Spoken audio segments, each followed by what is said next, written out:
Guys, good morning. আর এখন সকাল সকাল উঠে পড়েছি। আর এদিকে আজকে রোদটাও খুব একটা বেশি নেই, রোদ উঠেছে কিন্তু হাওয়া খুব দিচ্ছে, এর জন্য জানলাটাকে বন্ধ করে রেখেছি। আর এখন ঘুম থেকে উঠে না একটুখানি মানে একটু রেস্ট নিয়ে নিচ্ছিলাম, ভালো লাগছিল না বিছানা ছেড়ে উঠতে। আর এদিকে স্মুদিটা করে নিলাম, রেডি করে নিলাম। তারপরে তো সকালবেলা উঠেই আমার কাজ হচ্ছে চশমাটা পরে নেওয়া। আর চশমাটা পরে টরে তারপরে একটু ফোনটা ঘাঁটবো। ফোন ঘাঁটাটা এখন একটা ইম্পর্টেন্ট জিনিস হয়ে গিয়েছে।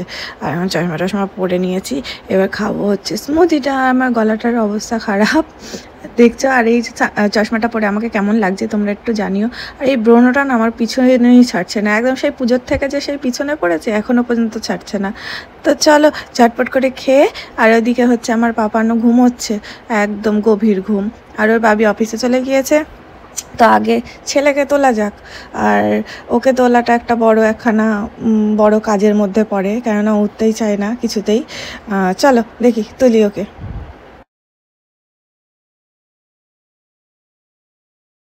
পাপান, আয় পাপান,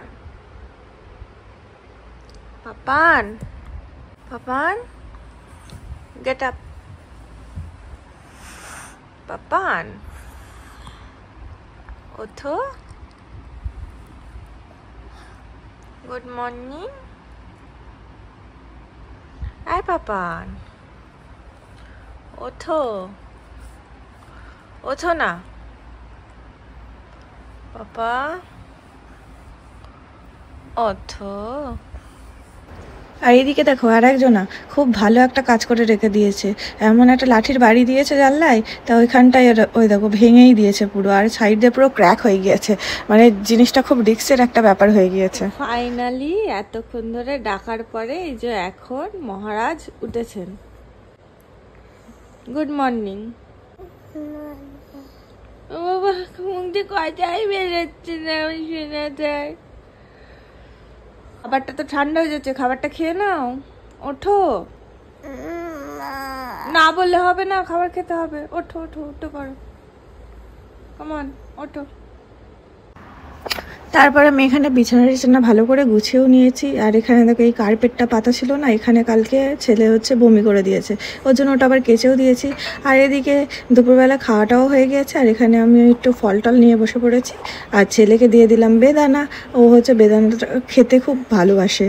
আর আমি একটু পেয়ারা খেয়ে নিলাম। আর সন্ধ্যাবেলায় একটু আমাদের কিছু ড্রাই ফ্রুট কেনার ছিল, তো ওর জন্য চলে গিয়েছিলাম একটু মলে। তো ওখান থেকে সব নিয়েও নেওয়া হয়েছে। আর ছেলে দেখো ভর্তি বড় বড় প্যাকেটের লেসও নিয়ে নিয়েছে।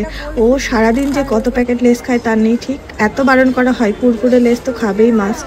আর এখানে আমি একটু ঢংও করে নিলাম। আর এদিকে বিলিং করা হয়ে গেছে। আর দেখো ওই ব্যাগটা কিনতে হয়েছে, এখানে মানে বড় ব্যাগগুলো সব হয়ে গেছে, বিক্রি হয়ে গেছে, ওর জন্য আবার এই ব্যাগটা আলাদা করে জুটের ব্যাগটা কিনতে হলো। আর এনে এবার বিলটা দেখিয়ে এবার চলে এসেছি বাড়ি। আর বাড়ি এসে দেখছি বাবা আবার চাউমিন আর পকোড়া নিয়ে এসছে। তো চলো এটা খেতে খেতে আজকের মতন ভিডিওটাকে এন্ড করছি, আবার দেখা হচ্ছে আমার পরবর্তী ভিডিওতে। আর হ্যাঁ, যেতে যেতে চ্যানেলটাকে সাবস্ক্রাইব করে দাও। আর যারা ফেসবুক থেকে দেখছো তারা অবশ্যই চ্যানেলটা ফলো করে দিও।